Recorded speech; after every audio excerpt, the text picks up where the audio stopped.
একদিকে দুঃখর বন্যা বইছিল, তেমন একদিকে বইছিল হাজারো মানুষের চোখের জল। মানুষ কি করবে, কাকে বলবে, সেই রকম কোনো পথ খুঁজে পাচ্ছিল না। আল্লাহ তাআলার লাখো কোটি শুকরিয়া যে আজ সেই খুশির খবর এসে গেছে।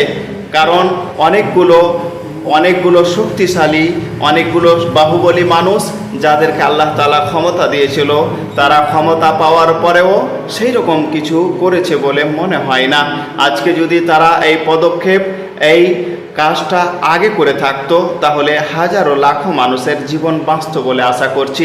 যাই হোক, আমি যেটা নিয়ে বলতে চাইছি সেটা হচ্ছে গাজা, ফিলিস্তিনের। আলহামদুলিল্লাহ, গতকাল 9 তারিখে যুদ্ধ স্তব্ধ হয়েছে, যুদ্ধ বন্ধ হয়েছে, সিজ ফায়ার হয়েছে। তাই আপনারা সকলে আলহামদুলিল্লাহ বলুন।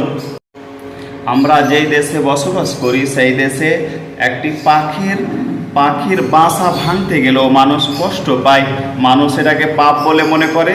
কিন্তু এমন একটা দেশ ফিলিস্তিন, যেখানে লাখ লাখ মানুষ মারা যাচ্ছিল, সেই রকম শক্তিধরেরা, সেই রকম শক্তিশালীরা, বাহুবলীরা খুব একটা জোরালো পদক্ষেপ নিচ্ছে, এরকম আমরা বুঝতে পারছিলাম না। তাই আল্লাহ তাআলা, একমাত্র আল্লাহ তাআলার প্রতি ঈমান ও বিশ্বাস রেখে আলহামদুলিল্লাহ বলা ছাড়া কিছুই দেখতে পাই।